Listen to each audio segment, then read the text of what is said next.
Hello, my friends, and welcome to another episode of Tales from the Dark Roast, the podcast all about dark coffee and darker conversations. I'm your host, Mortimer James, and this is part 2 of the Mark Van Dyke interview. And in this half, we're going to go into educating the public a little bit, and then also finish up with his 10 questions that I'm asking all my ghost hunting friends. So, without further ado, so back to the name of your group, where you had paranormal investigation and education research. How did you guys integrate the education and the research in that aspect of it? Because that's most of the time you just go out there and people are just trying to get evidence of something and then they move on. So what did you guys do for the education part of it? Well, unlike a lot of the groups, we don't just wham bam, we're in one time, see what we can pick up and then we're done. We try to revisit places that we know have quite a bit of activity. So we can differentiate between, this and that, and is this entity that we've heard before, is it intelligent, residual?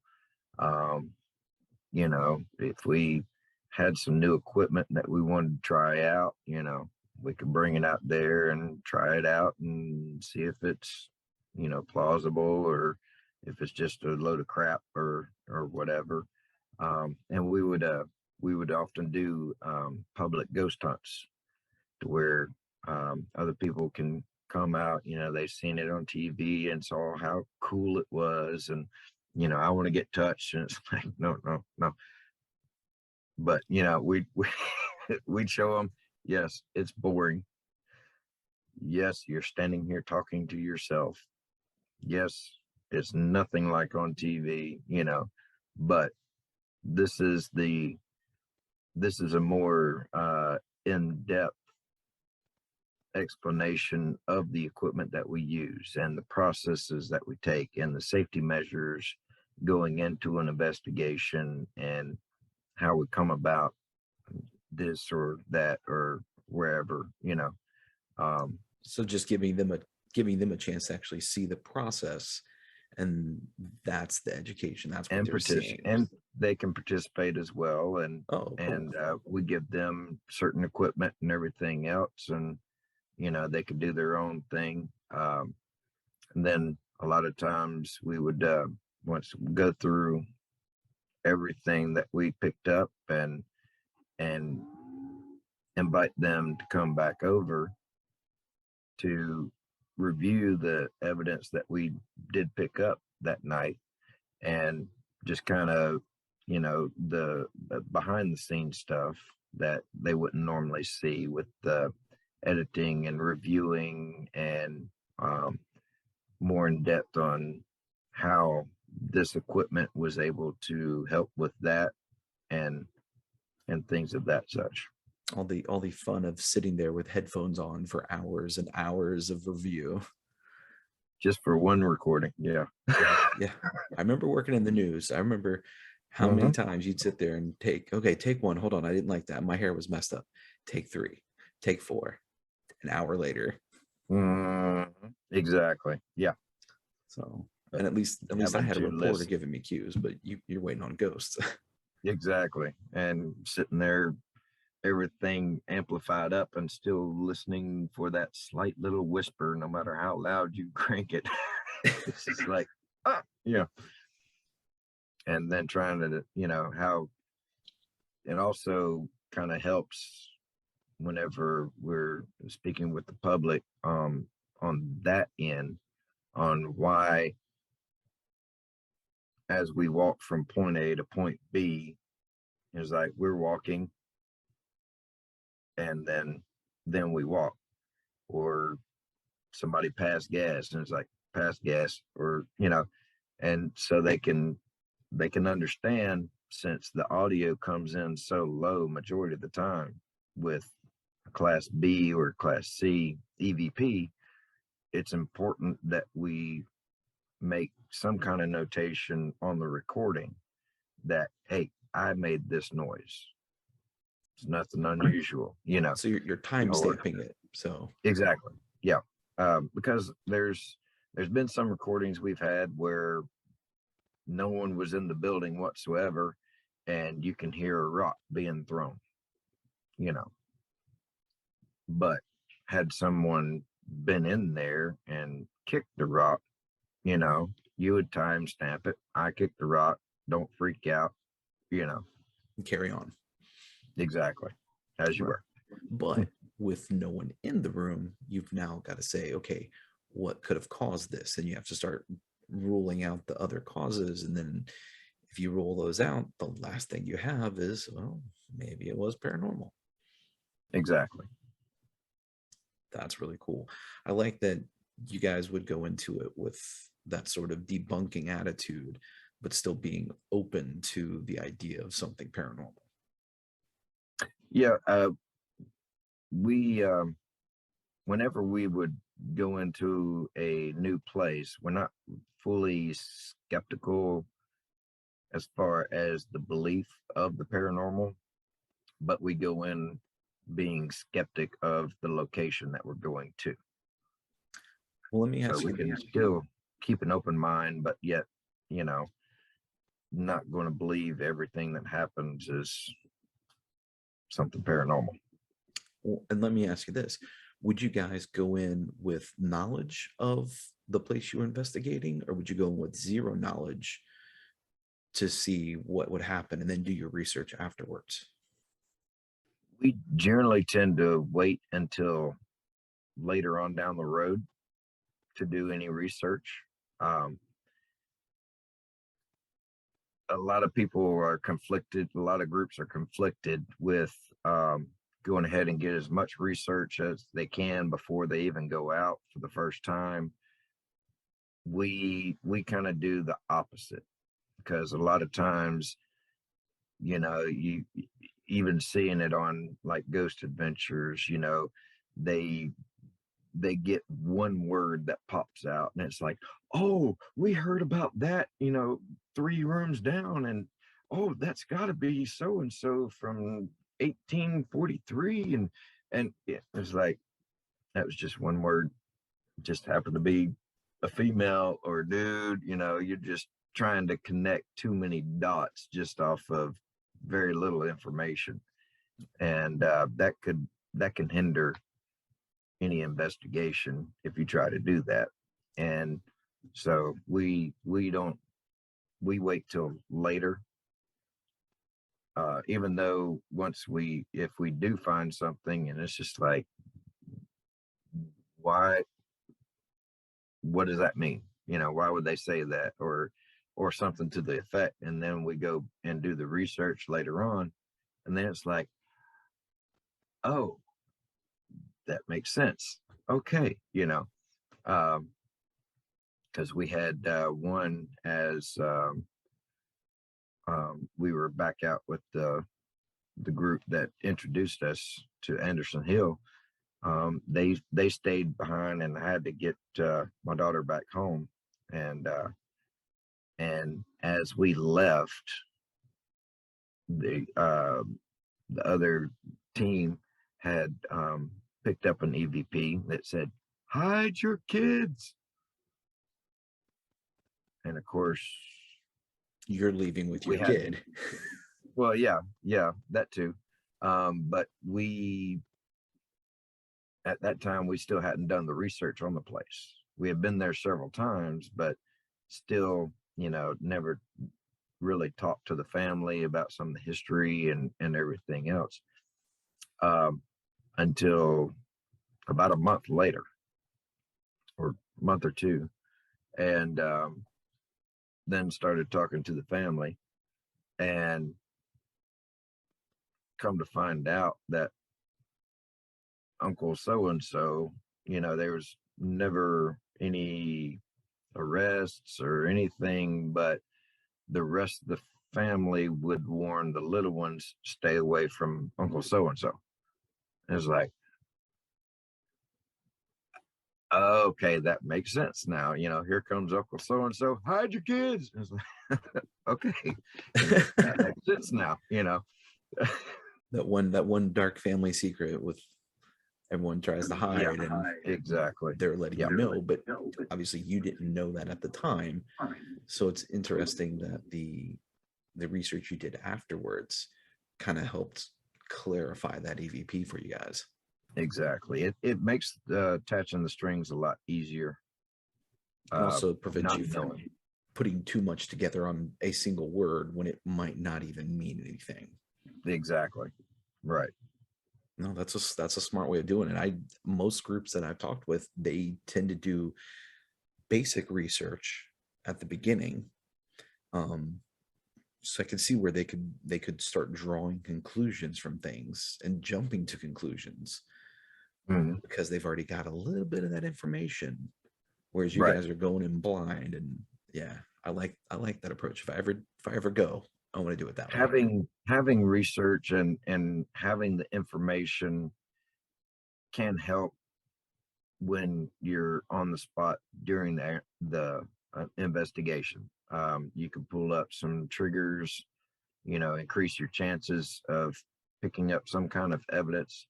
But, like I said, we're not really a wham bam, thank you, ma'am type group. And we want to see how much information we can get on one place, how much evidence we can grab and everything, as many times as we're allowed to go out and get as much evidence as we can while we're out. We have more time to just kind of wait till later to get the research put in.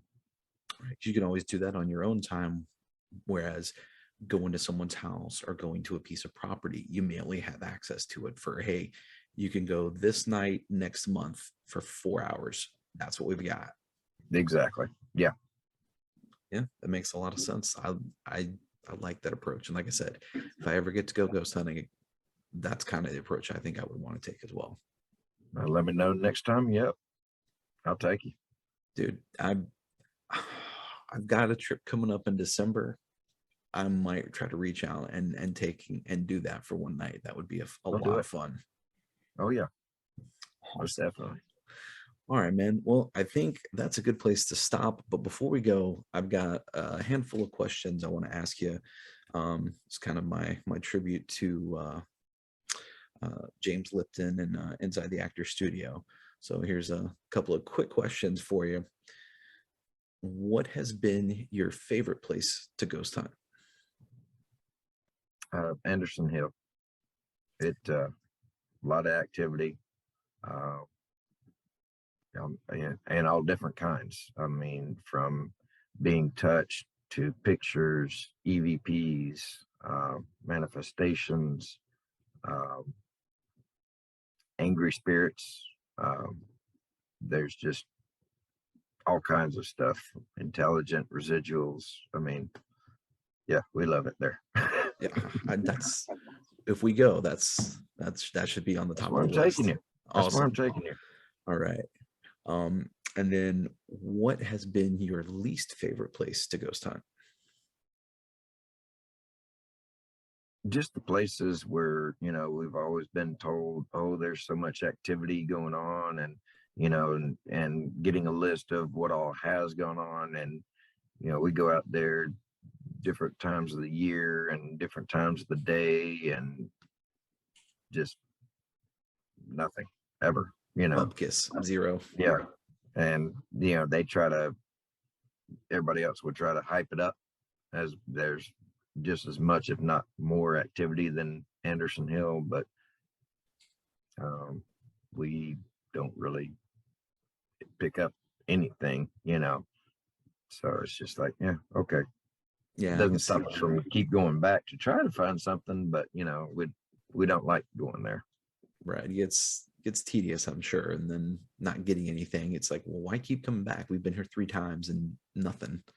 Let's move on to equipment. What is your favorite piece of equipment? Just the basic audio recorder.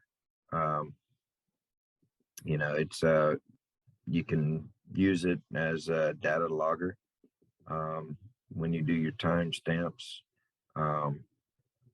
We've even had some of the apps that we use on the phone that during the public ghost hunts, just so they can have something to watch and it comes up with words here and there.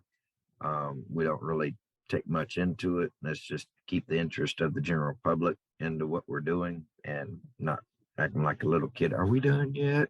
Every 5 minutes. But you know, some words have popped up and we've gotten recordings that actually interacted with the conversation that my daughter and I were having based on what was showing up on the app itself. So it's just like, okay, the app still bumpus, but hey, there could be a little something to it. Yeah.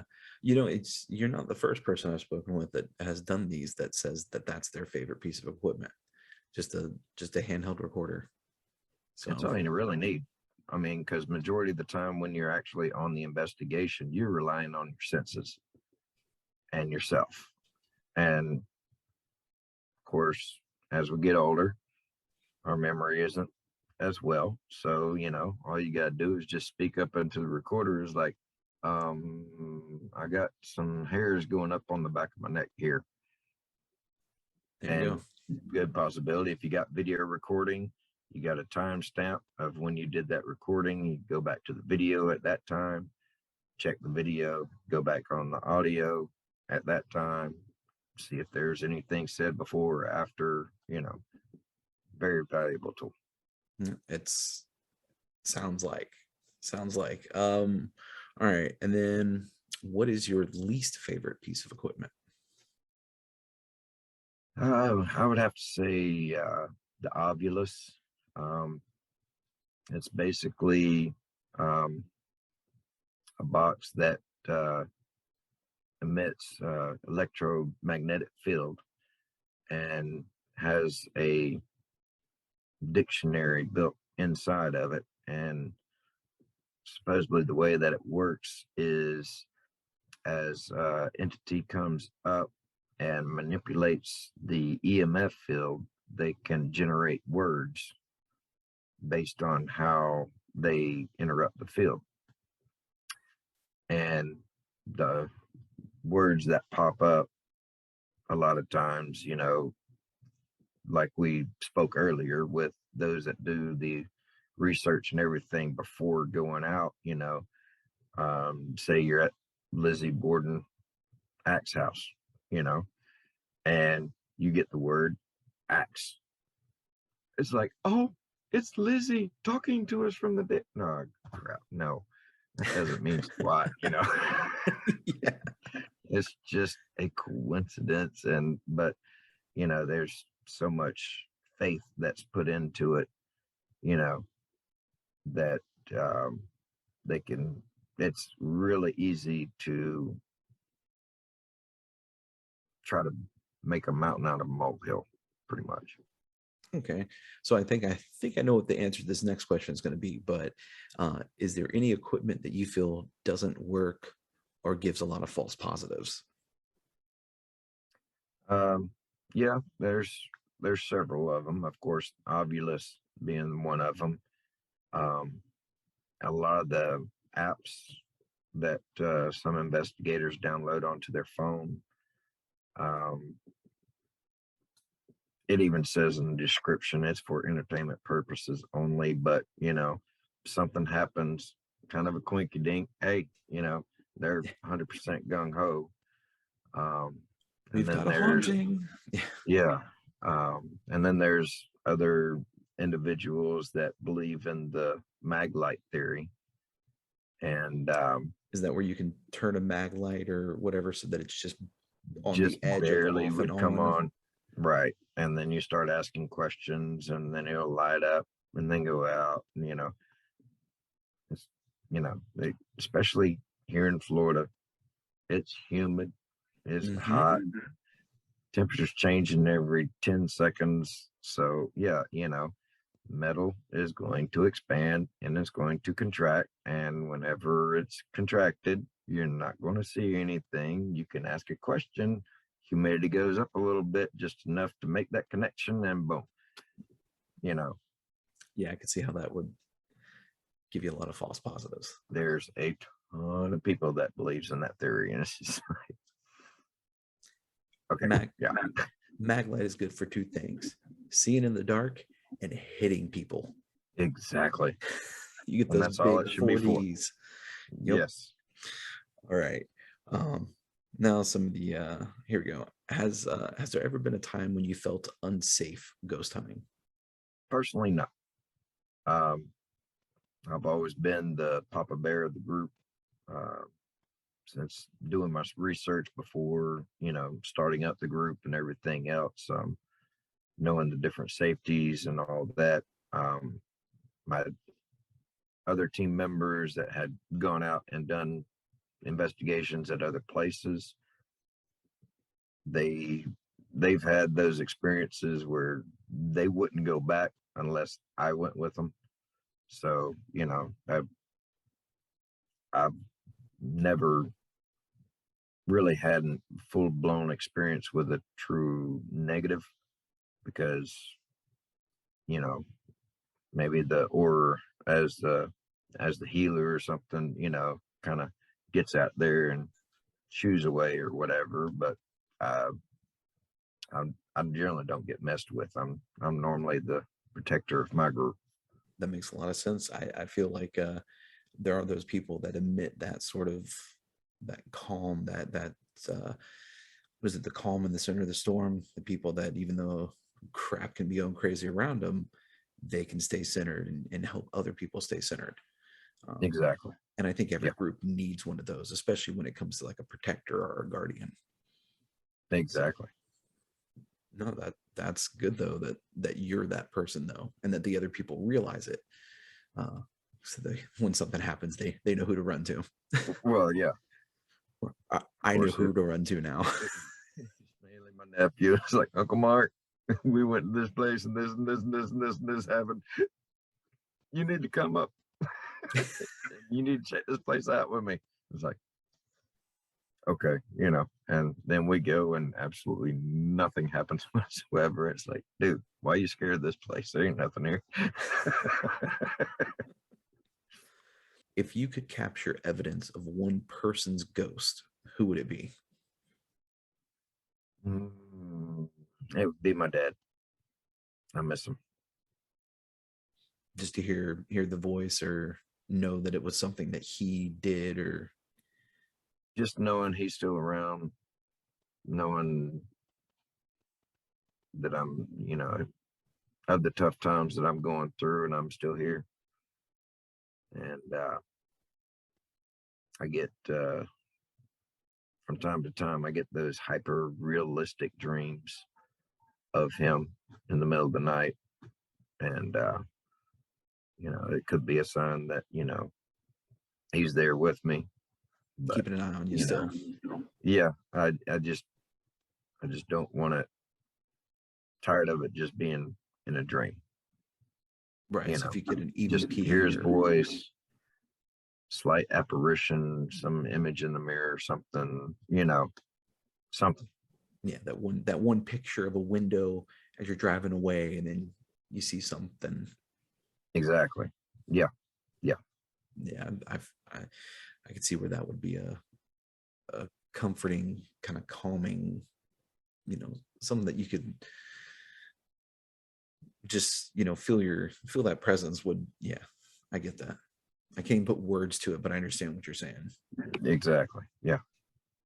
um who is the one person, if you could bring anyone with you, that you would bring ghost hunting? It would be my nephew. Um, you know, miss him as well. And, he was my main bud. Um,